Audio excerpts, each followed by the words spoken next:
읽을 뉴스를 종합해드립니다. 깊이 있는 뉴스 YTN FM 출발 새 아침. 다시 한 주가 시작되는 월요일입니다. 지난주와 이번 주 여러분은 얼마나 다른 이번 주를 기대하고 계신지 모르겠습니다만 중요한 것은 여러분의 계획대로 이번 한 주 다 잘 풀려나가시는 거, 이게 중요하다는 생각인데요. 자, 신율의 출발 새 아침 3부 순서, 오늘도 여러분과 함께 아침을 열어보겠습니다. 먼저 광고부터 들으실까요?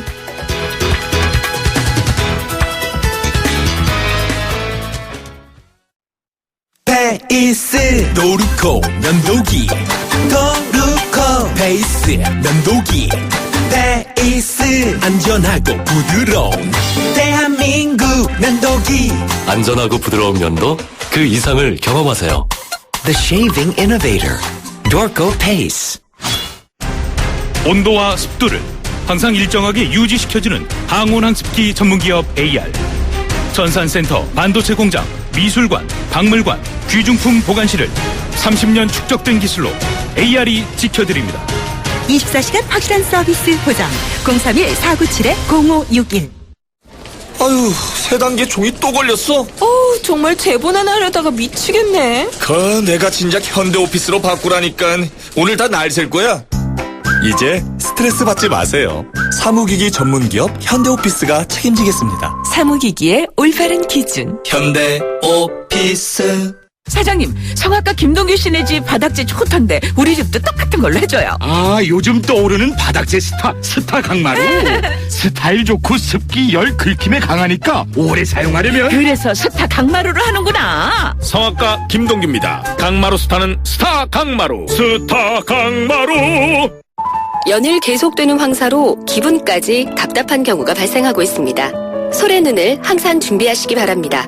시원한 솔싹 추출물이 입안에 솔솔 솔바람을 불게 합니다. 이상 머리까지 시원해지는 느낌, 솔의 눈이었습니다. 솔의 눈. 항공권도 매진이야. 실시간 빠른 항공 호텔 예약 시스템 온라인 투어. 가격이 싸니 일정이 별로야. 알뜰하고 품격 있는 여행은 온라인 투어. 에어텔, 교통패스, 각종 입장권. 복잡해. 여행의 예약을 한 번에 온라인 투어.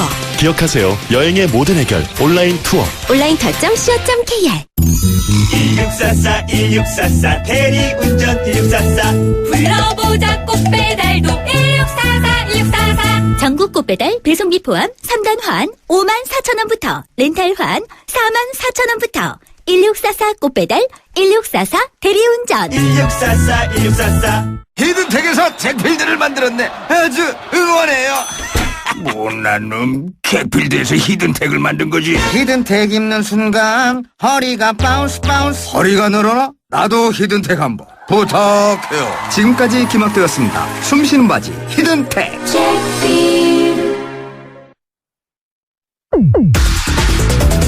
송곳 같은 말, 허무한 말, 우리가 주목해야 될 말을 전해드립니다. 왁자지껄, 말. 반 총장 같은 사람이 나타나 재앙으로 생각한다.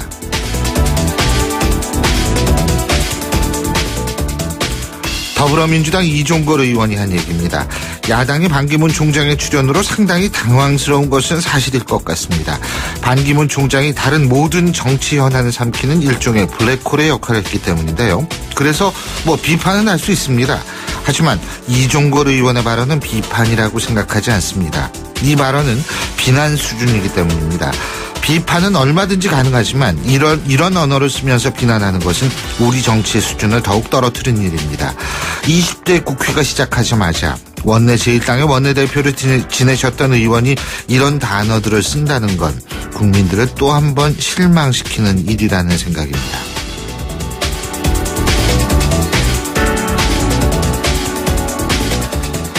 국무조정실장의 바람을 잡고 법제처도 국회 사무처에 넘기고 거부권을 하시더라도 당당하게 하셔야 합니다.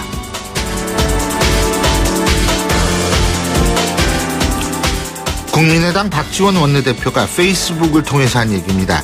이게 바람 잡는 것인지 아닌지는 법적 해석에 의해서 결정될 일이라는 생각입니다. 그래서 이제부터라도 객관적인 법 해석이 필요할 겁니다.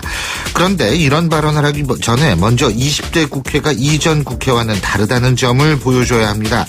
20대 국회 이전처럼 전문성 딸리고 그걸 커버하기 위해서 청문회에서 소리나 지르고 실무자를 무시하면서 장관 나오라고 소리치는 그런 모습이 이제는 없어질 것이라는 확신을 국민에게 주는 일부터 해야 한다는 겁니다. 물론 미국은 상시 청문회를 합니다만 질문도 5분을 넘지 않고 진짜 세부적인 실무적인 것만 하기 때문에 우리와는 상당히 다르다는 점도 유의하시기 바랍니다.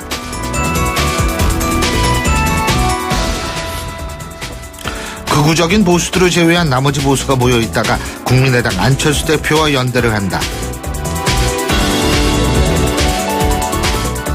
새누리당 정두원 전 의원이 국민의당 안철수 대표와 비박계의 연대 가능성이 높다면서 한 얘기입니다. 여러 가지 시나리오가 나올 수는 있습니다만 지금 정두원 전 의원이 한 말의 핵심은 여권발 정계 개편이 일어날 것이다. 바로 이 점인데요. 그런데 이 말이 현실화되기 위한 전제 조건이 있습니다. 그 전제 조건이란 새누리당 내에서 강력한 대권 주자가 계속 없는 상태가 유지돼야 한다는 겁니다. 그렇기 때문에 반기문 총장이 계속 지금의 입장을 견지하느냐가 이런 방향의 정계 개편의 중요한 열쇠가 될 것이라는 생각입니다. 지금까지 왁자지껄 말말말이었습니다.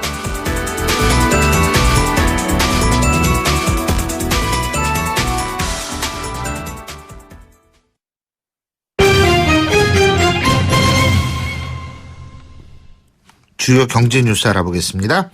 최요한 경제평론가 전화 연결합니다. 안녕하십니까? 예, 안녕하십니까. 최요한입니다. 자, 이 금리 얘기부터 좀 해보죠. 미국이 조만간에, 그러니까 이게 가만있어, 오늘이 며칠이죠? 5월 30일이죠? 5월 30일. 예. 그죠? 6월 달에 금리 올릴 것이다. 뭐 이런 얘기가 나오는데 예. 한국은행 고민이 깊어지겠어요? 그렇죠. 제니 옐런 미 연준 의장이 이제 오는 6월 또는 이제 7월에 기준금리 인상을 시사하는 발언으로 주목을 끌었는데요. 그러니까 지금 지난 27일 그 미 하버드대에서 열린 간담회에서 앞으로 수개월 내에 기준금리를 인상하는 것이 적절할 수 있다라고 대놓고 이야기를 했습니다. 예. 이건 지난 17일 공개된 지난달 그 연방공개시장위원회 의사록에 따르면 직접 그 금리 인상 가능성이 언급되면서 지역 연방준비 은행 총재들도 계속 동의하는 발언을 쏟아냈거든요. 예. 그런데 이제 제니 옐런 의장이 지난 4월 달에 FOMC 앞두고 잠깐 언급한 거 외에는 함구하고 있었는데 이제는 아예 공개적으로 그리고 이례적으로 발언했다. 이건 뭐 6월 내지 7월 달에 뭐 금리 인상 가능성에 부쩍 무게를 싣는 거죠. 그런데 지금 뭐라고 얘기했냐면 아까 방금 말씀드린 대로 수개월 내에 기준금리를 인상하는 거 이렇게 얘기한 것은 바로 이제 영국 시장에서 브렉시트, 영국의 유럽연합 이탈이라는 요소가 있기 때문에 딱 단정하지 않았을 뿐이지 그렇게 여유 두고 이야기한 것 뿐이지 결국은 브렉시트 국민투표 결과 확인 후에는 기준금리 인상하는 거 아니냐 이런 이야기가 아직 관측들이 많고요. 브렉시트라는 건 이제 그 영국이 EU를 탈퇴하느냐 이 국민투표죠. 그렇죠. 예. 예. 이렇게 되니까 이제 당장 한국은행의 선택에 대해서 이야기가 많죠. 당장 6월 9일 금융통화위원회에서 벌써부터 금리 동결할 것이다. 뭐 이런 얘기가 나오고 있고요. 물론 국내 경기만 상황에서는 금리를 낮췄다가 미국이 이제 6월 FOMC 금리 인상을 단행할 경우 좀 곤란해질 수도 있고 그렇기 때문에 그렇죠.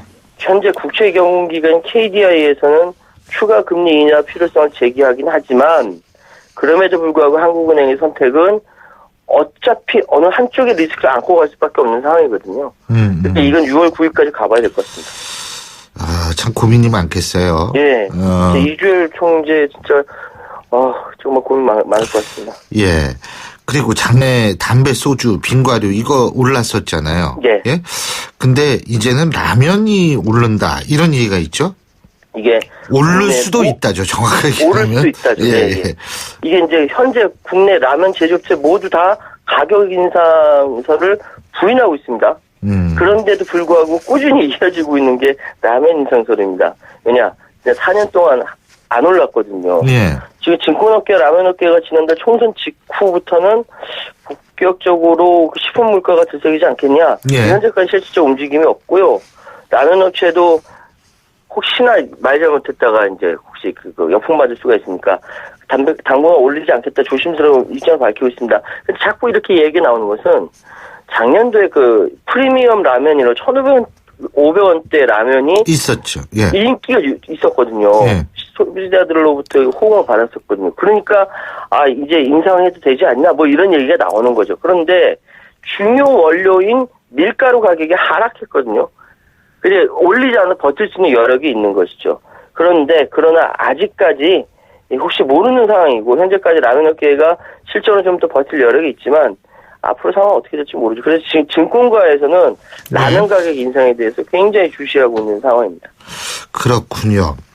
그리고 경유값 인상을 주장하고 있는 환경부가 과거 경유차 소유주로부터 한 해 2번씩 걷어모은 돈 가운데 4분의 1가량만을 대기질 개선에 사용해온 것으로 드러났다. 이런 소식이 있네요. 예? 예, 환경부 또 이제 얻어맞는 얘기인데요. 예. 환경부, 이런 소식이 나오니까 환경부가 경유에 붙는 세금 인상을 주장하기에 앞서 자기 곳간 씀씀이부터 먼저 구조조정해라. 이런 목적이 나오죠. 지금 상하수도, 국립공원, 대기질 관리될 수 있는 환경개선 특별회계를 통해서 올해 1,778억 원의 예산을 대기질 개선 사업에 쓸 계획인데 이거는 작년보다도 29억 원이 줄어든 수치고요. 4조 원이 넘는 환경개선 특별회계에서 대기질 개선 사업이 차지하는 비중은 지난해 올해 각각 3.8%밖에 안 된다는 겁니다. 근데 경유차 소유자분들, 지금 운전하시는 분들 다 알고 계시겠지만 10만 원에서 30만 원씩 환경개선 보장금 내고 있거든요. 이게 전액 환경개선 특별회계에 귀속되는데도 불구하고 이 돈의 일부만을 대기질 개선에 써왔다. 그 나머지는 어디다 썼냐 이거죠. 그리고 그래놓고 세금도 올리냐 이런 얘기가 나올 수밖에 없는 겁니다. 타부처에서는 그 환경부가 스스로 예산 편성할 수 있는 이거 구조조정하지는 않고 세금만 붙이려는 거 왜 자기 일을 남한테 떠넘기려고 하는 거냐 이렇게 얘기하고 있고요. 환경부도 할 말은 있습니다. 환경 예산은 자연환경 보전 예산처럼 세입 없이 지출만 이루어지는 항목도 많기 때문에 세입과 지출이 일대로 매칭되기 힘들다. 이건 좀 봐줘야 되는 거 아니냐. 어쨌든 현재 그렇게 환경특별 예산에 대해서 다 안 쓴 건 사실이니까 환경부가 사실은 할 말은 없는 건 사실이죠. 예, 잘 알겠습니다. 오늘 말씀 여기까지 듣죠. 고맙습니다. 예, 감사합니다. 예, 지금까지 최요한 경제평론가였습니다.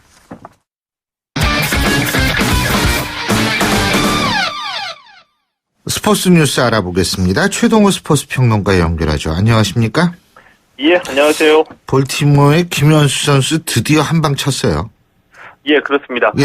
오늘 새벽 클리블랜드전에서 7회 5월 솔로 홈런을 뽑아냈습니다. 메이저리그 첫 번째 홈런이고요. 영향가가 아주 높았습니다. 이 4대4 동점에서 터진 솔로 홈런이거든요. 예. 메이저리그 데뷔 17경기에 이 선발 출전 5경기만에 터지는 홈런입니다.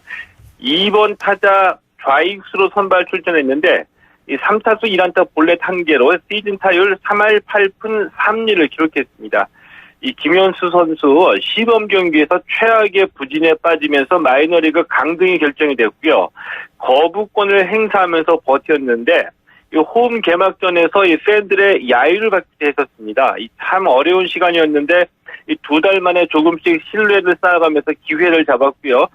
드디어 선발 출전 5경기 만에 자신의 존재 이유를 보여줬습니다. 볼티모어가 클리블랜드를 6대4로 이겼고요.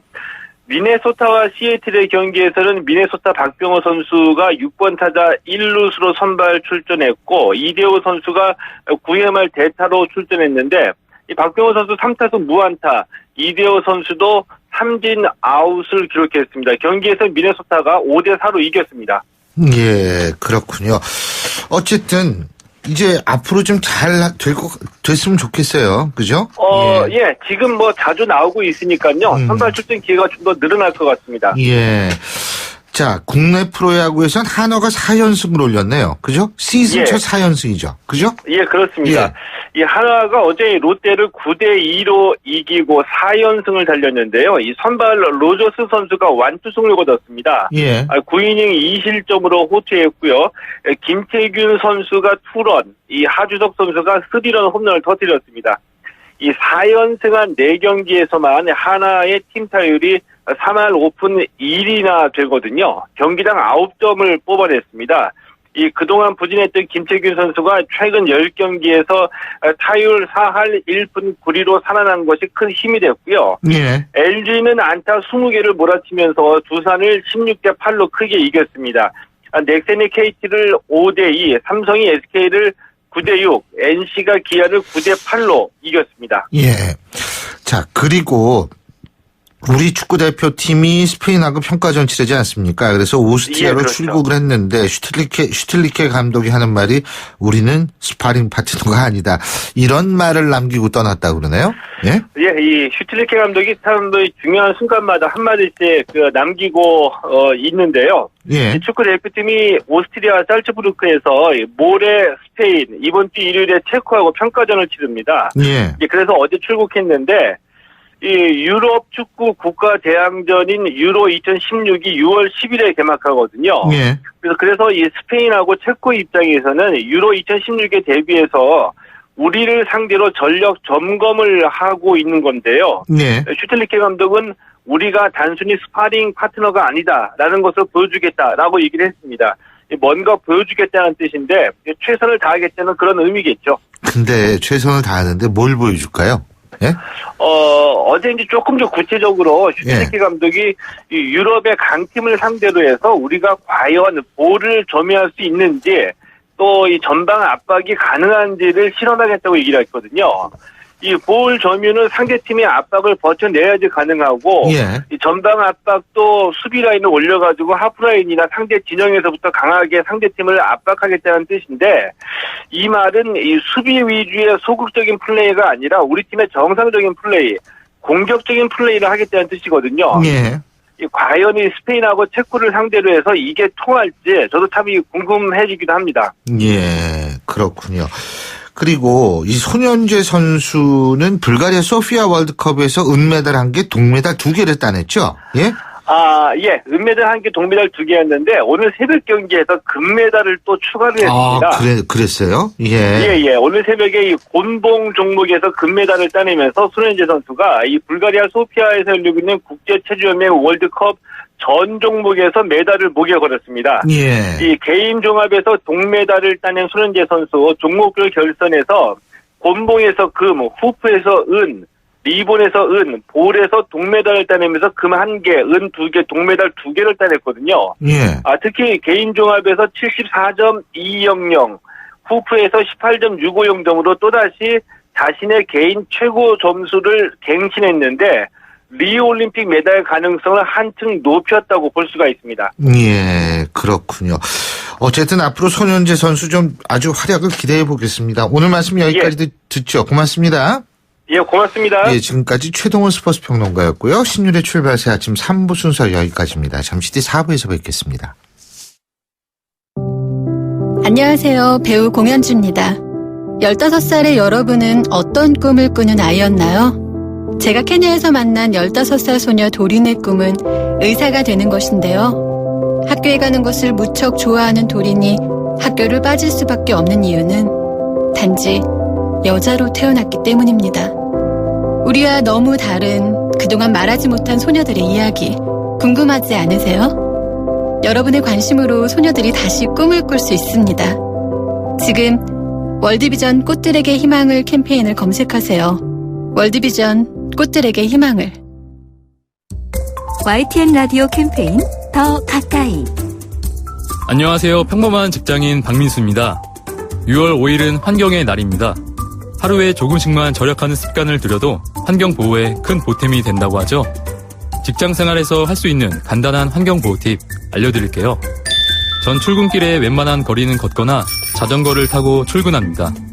점심시간에 길게 자리를 비울 땐 컴퓨터 모니터를 끄고 나가고요. 점심 먹고 사무실에서 믹스커피 한잔 한다면 종이컵을 쓰지 않고 개인 텀블러에 담아 먹습니다. 가까운 한두 층 정도 오르내릴 땐 엘리베이터보다 계단을 이용해요. 에너지 절약뿐 아니라 제 건강에도 좋다고 하니까요. 환경사랑은 더 가까이, 무관심은 저 멀리. 우리가 할 수 있는 가벼운 한 가지씩만 실천해도 지구가 건강해집니다. YTN 라디오 캠페인 더 가까이. 한국환경공단과 함께합니다. 사장님, 성악가 김동규 씨네 집 바닥재 좋던데 우리 집도 똑같은 걸로 해줘요. 아, 요즘 떠오르는 바닥재 스타 강마루. 스타일 좋고 습기, 열, 긁힘에 강하니까 오래 사용하려면. 그래서 스타 강마루를 하는구나. 성악가 김동규입니다. 강마루 스타는 스타 강마루. 스타 강마루. 록록록록록 비드. 면역은 높아도 안 돼요. 안 돼요. 면역은 낮아도 안 돼요. 안 돼요. 녹용 추출 성분 록비. 록록록록록 비드. 본 제품은 건강기능식품 광고입니다. 날카로운 분석, 내일을 보는 시선, 신율의 출발 새 아침. 신율의 출발 새 아침 4부 순서, 먼저 광고부터 들으시죠. 메르세데스 벤츠 공식 딜러 KCC 오토 영등포 전시장 그랜드 오픈. 5월 초 강서, 목동, 강북, 제주에 이어 이제 가까운 영등포에서도 메르세데스 벤츠를 만나보실 수 있습니다. 메르세데스 벤츠를 만나는 새로운 선택. 메르세데스 벤츠 공식 딜러 KCC 오토. 마침내 현대건설이 동탄 이신도시에 옵니다. 1479세대 대단지 힐스테이트가 동탄 이신도시에 처음 옵니다. 자연 속 IoT 첨단 생활, 동탄 첫 번째 힐스테이트. 힐스테이트가 동탄을 한 단계 더 높입니다. 힐스테이트 동탄 6월 분양 예정. 문의 1877-5510 현대건설. 안녕하세요, 이서진입니다. 똑똑하고 단단한 금융을 만나고 싶을 땐 이렇게 부르세요. 똑똑똑 DGB 딴딴딴 DGB. 금융을 똑똑하게 잘하니까, 행복을 단단하게 잘 키우니까 앞으로가 자꾸 기대되는 금융, 더 가까이 더 큰 혜택. DGB 금융그룹. 자, 월요일 아침 출근길도 이제 슬슬 마무리될 시간입니다. 여러분은 지금 어디쯤 가 계신가요? 8시 32분 33초 지나고 있습니다. 박화영 캐스터. 네, 신율의 출발새 아침 교통정보입니다. 아직까지도 곳곳으로 밀리는 구간이 좀 남겨져 있는데요. 영동고속도로 강릉 쪽으로는 동수원 나들목 부근 사고까지 있어서 이 여파로 더 정체되고 있고요. 경인고속도로가 오늘 좀 늦게까지 이동량이 좀 많은 편입니다. 서울 쪽으로는 신월 부근으로만 주춤하지만 외곽으로 나가는 길은 부천 진출로와 인천 요금소에서 서인천까지 길게 답답합니다. 도심에서는 동부간선도로 성수대교 쪽으로 수락지하차도에서 마들지하차도까지 밀리고 있고요. 같은 방향 원릉교를 300m 정도 더 간 곳 3차로에는 승용차와 화물차가 부딪혀서 성동교까지 정체가 심합니다. 신율의 출발새 아침 교통정보였습니다.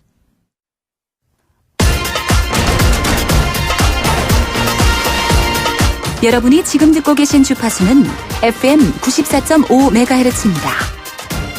YTN 뉴스 FM.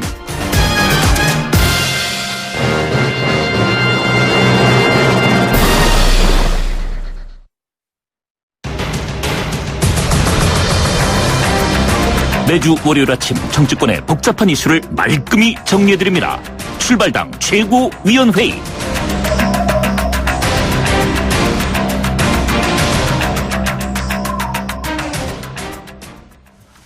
예, 오늘도 여러분과 함께 이 정치 얘기를 맛깔나게 분석해 주실 두 분 스튜디오에 모셨습니다. 데일리안의 이종근 편집국장 나와 계십니다. 어서 오십시오. 안녕하세요. 이종근입니다. 예, 네, 출발당 최고위원 서영호입니다.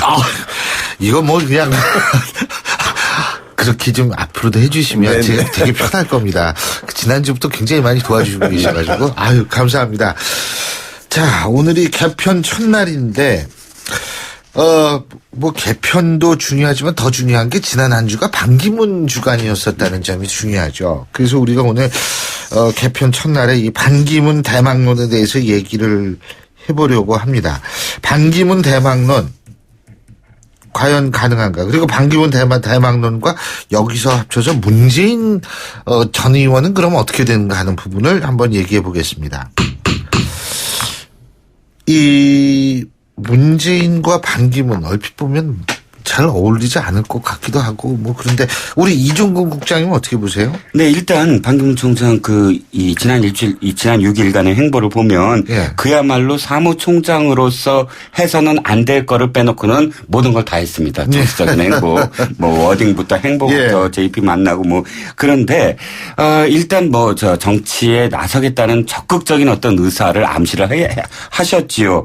근데 저는 이 반기문 대망론이라는 말 자체에 굉장히 이의를 제기합니다. 일단은 반기문 총장이 앞으로 정치권에서 큰 역할을 하실 것 같다. 그리고 그 가능성은 저도 공감을 합니다만 그렇다면 이 프레임은 그러니까 그 제목은 바뀌어야 된다. 대망론이라는 뜻 자체가 이겁니다. 큰 꿈을 꾸겠다. 그런데 사실 어떤 큰 꿈을 꾸느냐면 충청의 대통령, 충청의 어떤 맹주, 충청이 이제 대통령이 되는 그 꿈을 꾸겠다. 그게 이제 대망론의 시작이었거든요. 그러니까 그 뜻은 뭐냐면 지금까지는 뭐 어느 지역에서 몇 년을 하고 어느 지역에서 몇 년 했는데 이제는 충청인도 대통령을 해야 된다. 만약 그 표현의 어떤 대망론이라면 이것부터 바뀌어야 된다. 그 어느 지역이 어떤 꿈을 꿔서 대통령이 꼭 돼야 된다라는 것이 아니라 그야말로 비전, 미래에 어떤 비전이 있느냐, 뭐가 지금 정치의 문제가 있느냐. 물론 그 문제를 좀 하셨죠. 한계가 있었지만 분열의 리더십에서 뭐 통합의 리더십 말씀하셨지만 어쨌든 지금 정치에 무슨 문제가 있기 때문에 또는 우리나라에 어떤 한계가 있기 때문에 자신은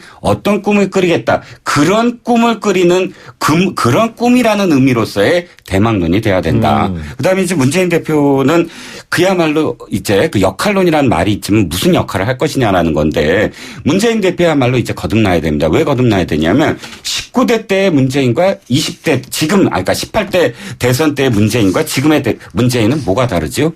라는 질문을 스스로 답을 해야 된다. 19대 때 자기가 왜 실패를 했는지 그리고 18대 때 19대 대선에 나오겠다면 그때의 문재인과 지금의 문재인은 뭐가 다르다는 새로운 어떤 비전 이분 역시 새로운 어떤 꿈에 대해서 이야기를 해야 되는데 지금 일주일 동안 우리 언론들은 계속 지역구도만 얘기하고 있어요.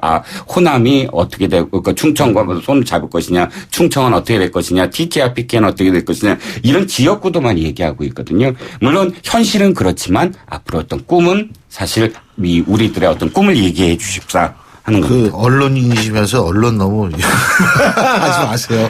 예. 자, 우리 서영우 소장님. 네, 저는 반기문 대 문재인 대 반기문 같은 듯 다른 두 사람 같은 대통령을 모셨는데 이제는 각자 대통령이 되기 위해서 경쟁하는 얄궂은 운명으로 만났죠. 특히 반기문 사무총장은 외연에서 가지고 있는 지지를 기반으로 정치권에 진입하려고 하는 고정지지층 확보하는 게 과제인 것 같고 문재인 대표는 고정지지층을 가지고 외연을 확대해 나가는 그래서 대통령 당선이 가능한 것인가에 대한 가능성을 보여줘야 하는 이 두 가지 엇갈린 그 지지 기반을 가지고 출발하고 있는 것 같아요. 특히 뭐 반기문 대통령 토요일 날 JP 김종필 전 총리를 만나고 일요일 날 TK 그 핵심 지역인 안동 경북 도청사가 있는 안동 지역 일대를 휘젓고 다니면서 노골적인 TK 충청연합 즉 정부 여당의 지지 기반이 될 수 있는 것을 다지고 있습니다. 그래서 아무래도 누가 보더라도 본인은 한사코 하회마을이라고 하는 유네스코의 유엔 지정 마을을 간다고 하는 비정치적 행보라고 하지만 사실상 정치 행보를 하고 있는 것이고요. 문재인 대표 이해 질세라 사실은 낙선자인 경북 지역에 출마했던 더불어민주당의 낙선자들 위로하는 모임인데 그래서 우회적인 활동을 하고 있다. 나는 직접적 정치 재개를 안 한다고 하면서 비정치적 활동을 하면서도 하필인데 안동을 또 왜 가시는 거예요. 정치적인 메시지로 읽혀지길 바라는. 그래서 외연 확대에서 고정지지층으로 안착하려고 하는 반기문대 고정지지층을 가지고 있으면서 당내 출발해서 외연을 가지려고 하는 문재인대 같은 듯 다른 이 두 사람의 경쟁이 이제부터 스타트된 게 아닌가 그렇게 보여집니다. 근데요. 사실 이제 문재인 전 대표하고 반기문 사무총장이 많이 대결을 한다라는 게 두 가지 전제 조건이 돼야 되거든요.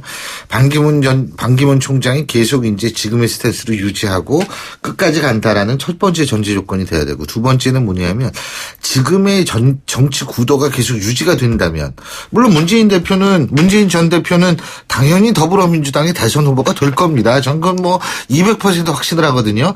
아니 당내가 다 친문으로 쌓여있기 때문에 그건 가능하겠지만 중요한 건 또 다른 측면이 정계 개편 없이 그냥 가느냐. 그럼 둘의 대결 구도가 되는데 정계 정계 개편이라도 되면은 실제로 둘의 대결 구도가 세 대결 구도가 되거나 아니면 다른 둘이 될 수도 있는 상황이 될 수도 있는데 어떻게 보십니까? 자, 정계 개편 얘기가 이번에 가장 크게 관심을 끌어모은 이유가 뭐냐면 지금까지의 정계 개편은 야권이었습니다.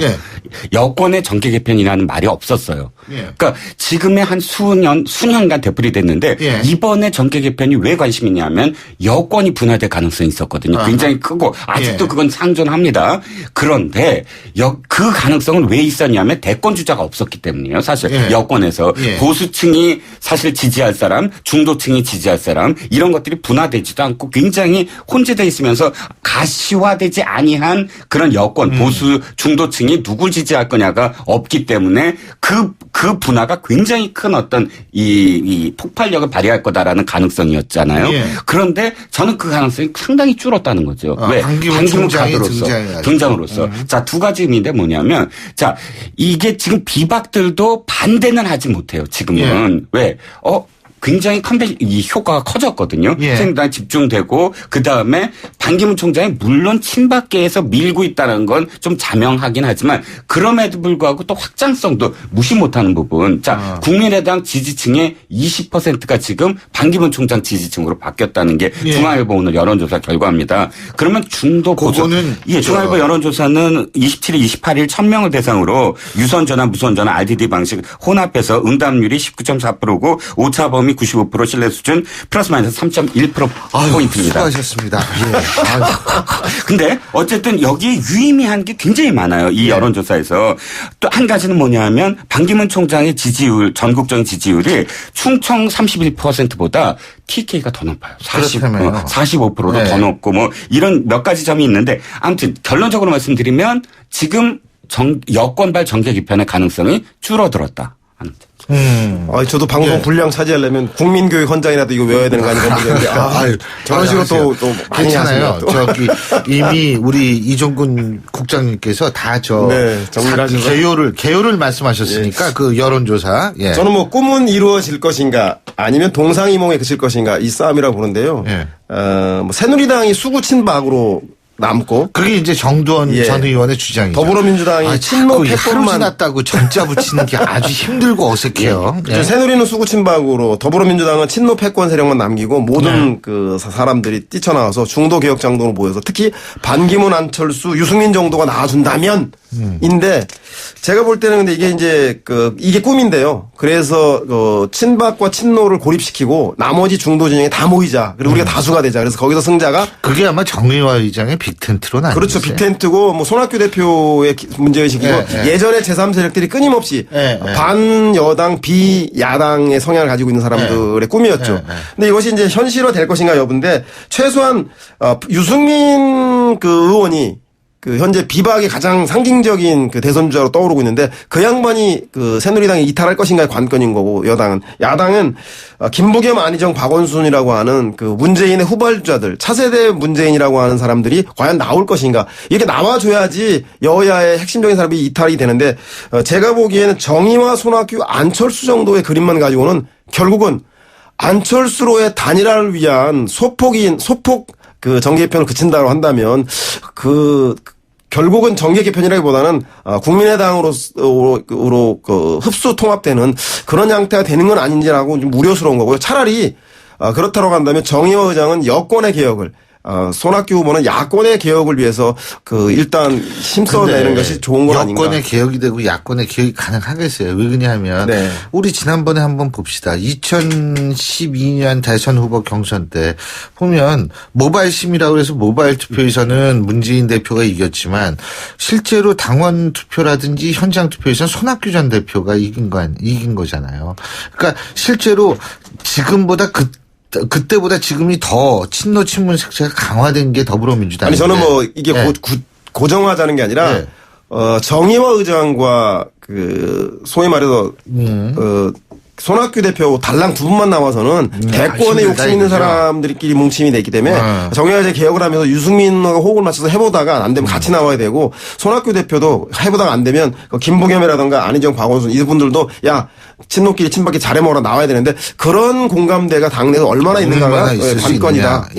또 한 가지 가능성이 사실 지금까지는 친노, 친박, 패권주의 대 반패권주의, 통합, 분열 뭐 이런 논쟁이 계속되다가 어느 시점부터는 사실 아직 전망입니다만 반기문 총장이 예를 들어서 진짜 정치를 하겠다고 나서고 그다음에 어느 정도 그런 그 세력화가 된다면 실질적으로는 세대 간 그런 어떤 프레임이 벌어질 수도 있다. 그러니까 70대 이상의 어떤 그런 그 정치인들과 그다음에 이젠 바꿔야 된다라는 50대의 정치인. 그러니까 뭐 예를 들어서 남경필 지사 원희룡 지사를 포함해서 안희정 지사 포함해서 이런 50대 기수론이 등장할 가능성이 있다 해서 세대 간의 어떤 그런 프레임이 될 가능성. 그것도 앞으로 전개될 어떤 프레임 중에 하나죠. 예. 자, 근데 어쨌든 반기문 총장의 출연이라는 거 지난 일주일 동안 우리가 산적했던 모든 정치적 이슈를 다 그냥 휩쓸어가지고 그냥 이 블랙홀처럼 삼켜버렸어요. 네? 가장 큰 게 새누리당입니다. 이건 그죠? 무시 못하죠. 새누리당이 지금까지 얼만큼 많은 문제들을 산적해 있었습니까? 가장 큰 게 당이 깨질 위험성이었어요. 친박과 비박이 이제 너 나가. 난 못 나가, 너네가 나가. 거의 이런 상황이었는데 그 이유가 사실은 대권 주자가 없었기 때문이거든요. 그러니까 미래 권력이 없으니까 흔들릴 수밖에 없었던 거거든요. 그런데 미래 권력이 가능성이 있어지니까 지금 비박들한테도 사실 계속 인터뷰를 하고 기사들을 해봤는데 비박들도 이 반대를 하질 않아요.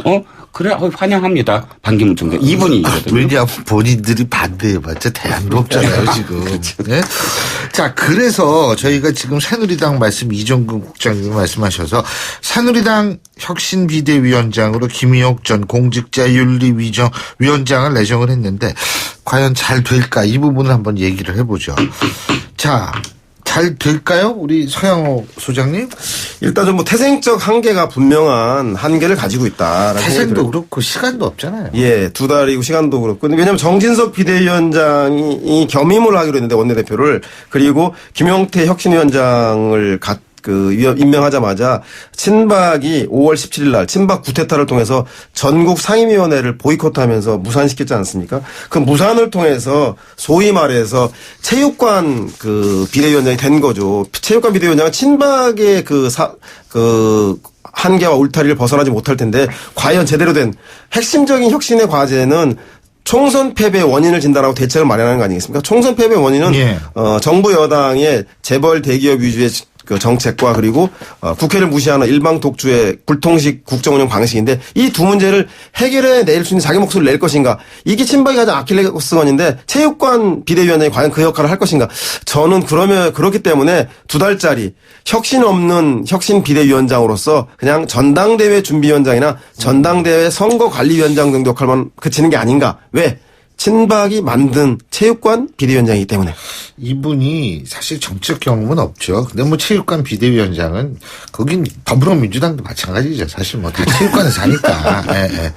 그 체육관 하면 자꾸 전모 씨가. 그런데 왜냐하면 제가 왜 친박이 붙었다고 그랬냐면 79년 12.12 사태를 통해서 우리 서울의 봄이 무산됐던 것처럼 사실은 더불어민주당 같은 경우는 김종인 대표가 각광받는 이유가 문재인과 대척점에 있는 사람을 포용했다라는 측면인데 과연 이 김희옥 이분이 소위 말해서 대척점에 있는 사람이냐? 그렇죠. 이분이 공무원 윤리위원장을 하면서 실제로 공직자 윤리위원장 하면서 관피아가 2배 이상 급증했단 말이죠. 정부 여당의 낙하산 인사를 담당했던 분이 과연 정부 여당이 쓴소리를 할 수 있겠는가? 그리고 이분 때문에 2배 이상 됐겠습니까만은 이분이 윤리위원장이었을 때 시절이니까 이런 분에게 혁신의 키를 맡긴 것 자체가 제가 보기에는 혁신의 의지가 없는 건 아닌가? 이렇게 좀 의심할 수 있는 대목이잖아요. 일단 인터넷에서 김희옥 이분을 치면 사실상 그렇게 많지 않습니다. 자료가 무엇을 하신 분이냐 이렇게 해서 궁금할 수밖에 없는. 사실은. 그래서 사실 가장 무난하다. 일단은 기대 수준만 낮추면 사실상 2개월간 다 말씀하셨으니까 어떤 시간도 없고 사실 뭘 할 수 있는 공간도 없는데 이분이 중요한 게 아니라 사실은 비박이 중요하죠. 이분이 뭘 하든 안 하든 간에 비박이 이 김희옥 체제나 혹은 이 2개월간의 어떤 비대 혁신의 어떤 흐름을 어떻게 받아들이냐는 것인데 일단은 비박은 받아들일 것 같습니다. 그러니까 큰 어떤 잡음이 일어나지 않을 것 같아요. 왜냐하면 일단 기대 수준이 낮아졌거든요. 그리고 일단 전당대회가 더 중요하다 이거죠. 그렇죠. 지금 말씀하셨듯이 2개월간 사실 김효 그 비대위를 흔들어봤자 사실은 전당대회 준비하는 게 훨씬 더 지금 더 급하거든요. 일단 2개월이라는 시간이 있으니까 그래서 이분의 어떤 그 비대위 체제에 대한 문제보다는 앞으로 비박이 지금 반기문 이 총장도 왔고 당권을 어떻게 할 것이냐 그러면 이 당권을 친박한테 넘겨주지 않기 위해서 비박이 어떻게 뭉칠 것이냐 그런 어떤 흐름이 새누리당의 남은 기간 동안의 어떤 흐름이 될 것은 자명해 보입니다.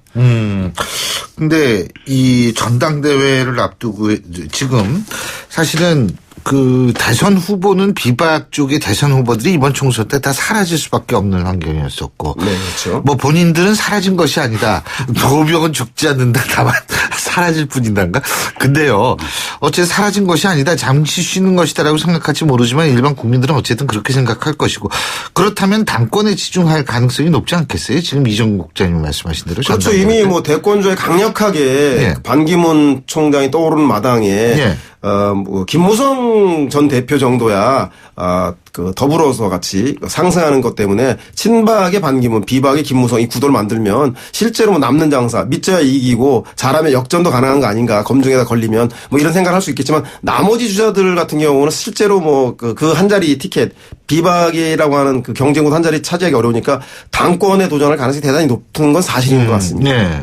자, 반기문 효과 중에 하나가 뭐냐면 반기문 그 총장이 여권의 어떤 주자로 반기문 총장이 여권의 여권의 후보로 이렇게 붐업되면서 사실 반기문 총장 혼자 뜬 게 아니거든요.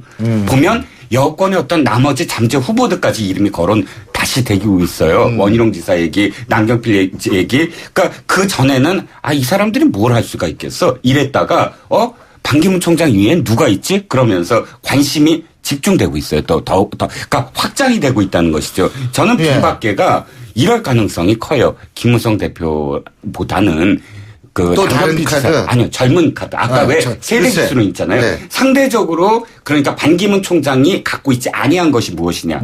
보다도 활력 있고 막 생기차고 프레쉬하고 또 바꾸려는 어떤 개혁 의지 이런 것들이 좀 집약된 어떤 후보들. 그렇다면 저는 비박계에서 옹립할 그러니까 밀 수 있는 후보들은 50대 기수론, 50대다. 뭐 이런 생각이 듭니다. 아니, 미국 대선도 다 70대라고 반기문 총장이 말씀하셨는데, 어떻게 보세요, 우리 서영호 소장님? 저도 뭐, 당권 문제는 근데 원래 균형감은 경륜 있는 대선 후보, 그리고 소장 개혁파의 당권 주자 이게 가장 이상적인 조합일 텐데 근데 문제는 뭐냐면 반기문 대망론을 꺼내 놓은 사람들이 총선의 참패론으로 벗어나려고 하는 친박에 주도했고 홍문영 전 사무총장이 처음 말을 꺼낸 걸 보면 친박이 세우는 당내의 총선 패배 극복용으로 내놓은 거라서 친박의 심리는 이러다 반기문이 뜨면 좋고 그래서 외치는 반기문 대통령이 하고 내치는 우리 친박들이 해나간다. 당도 장악하고 공천도 하고 그다음에 총리나 이런 것도 그래서 사실상 우리 헌법에 갖고 있는 이원 집정부제적 성격을 개헌하지 않더라도 그냥 유지하자. 뭐 이런 속내가 친박에 있는 건 뭐 사실인 것 같고요. 네, 그래서 말씀하세요. 그렇기 때문에 사실상 당권은 친박 당권 그다음에 비박인 반기문의 대권 이 조합이 있을 때만이 가능한 것이지 만약에 반기문을 놓고 소장 개혁파가 된다고 한다면 소장 개혁파들이 반기문 카드보다는 당내에서 성장한 사람들이라고 하는 카드를 다양화하자라고 해서 당내 혁신 바람이 불어나면 제가 보기엔 반기문 효과가 반감될 우려는 또 있는 거는 사실 아닌가. 우리 서 소장님이 지금 중요한 부분 좀 말씀하셨다고 하는데 개헌이요. 개헌이 전 친박들은 개헌을 주장할 가능성이 높다고 봐요. 지금 말씀하신 대로.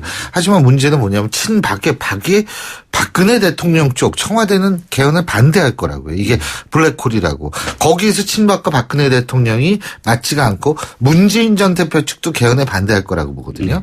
그런데 또 반대로 비노나 비박 이 비자 들어가시는 분들은 전부 개헌에 찬성을 할 가능성이 높다라고 봐요. 대선 후보들은 분권을 싫어하고요. 네, 맞아요. 있으면. 나머지 당권자들은 지분을 위해서 개헌을 요구할 가능성이 정계 개편이 만약 안 된다면 그 대신에 개헌이 다시 나올 가능성이 있지 않을까라는 생각이 드는데 우리 국장님. 지금까지 개헌론이 나오다가 실패한 이유는 딱 한 가지밖에 없습니다. 개헌론은 사실은 정권 시작할 때 나와야 되거든요. 예. 그 정권 시작할 때 대통령이 쫙 주도를 해야지만 가능합니다. 그런데 언제나 정권 말기에 대통령들이 그 개헌론을 꺼내기 시작해요. 그랬는데 반대하는 건 누가 반대를 하냐면 그 다음 미래 권력들이 반대를 하기 때문에 언제나 안 되는 거거든요. 네. 자, 이번에도 마찬가지입니다. 문재인 대표가 사실 굉장히 큰 어떤 지금 상황이잖아요. 근데 문재인 대표가 적극적으로 반대한다? 그러면 사실 굉장히 힘들어져요. 그렇죠. 그런데 지금까지와는 뭐가 다르냐면 그 외의 세력들이 예를 들어서 그렇죠. 그 모여서 개헌론을 얘기하는데 네. 아까 말씀하신 친박 개헌론과 그렇죠. 맞물리면서 네, 네. 개헌론은 나오기만 하면 사실 폭발력이 커요. 이쪽이 의원 집정부제를 하든 이쪽이 의원 내각제를 하거나 뭐 중임제를 하든 논의를 열어놓기만 하면 그건 폭발력이 큰 거거든요. 그렇기 때문에 문재인 대표 혼자 고립된다. 이번에는 만약에 그런 형국이 되면 개헌론이 화두로 오를 가능성도 굉장히 크죠. 알겠습니다. 자, 이 개헌론에 대한 또 얘기는 우리 다음 주에 또 계속 해보고요. 이건 뭐 지금 폭발하니까 그 북한이 보낸 그 풍선이 생각이 갑자기 나네요. 고압선에 걸려가지고. 그 사람들은 왜 하는지 그래요. 예, 오늘 두 분 말씀 여기까지 듣겠습니다. 고맙습니다. 네, 감사합니다. 환희상 한 주 되십시오. 예, 감사합니다. 지금까지 데일리하는 이종근 편집국장 그리고 두문정치전략연구소의 서영호 소장 두 분과 함께했고요. 자, 신율의 출발새 아침 개편 첫날 월요일 순서는 여기서 모두 줄이겠습니다. 저는 내일 아침 7시 15분에 다시 오겠습니다. 신율이었습니다. 활기찬 하루 되십시오. 고맙습니다.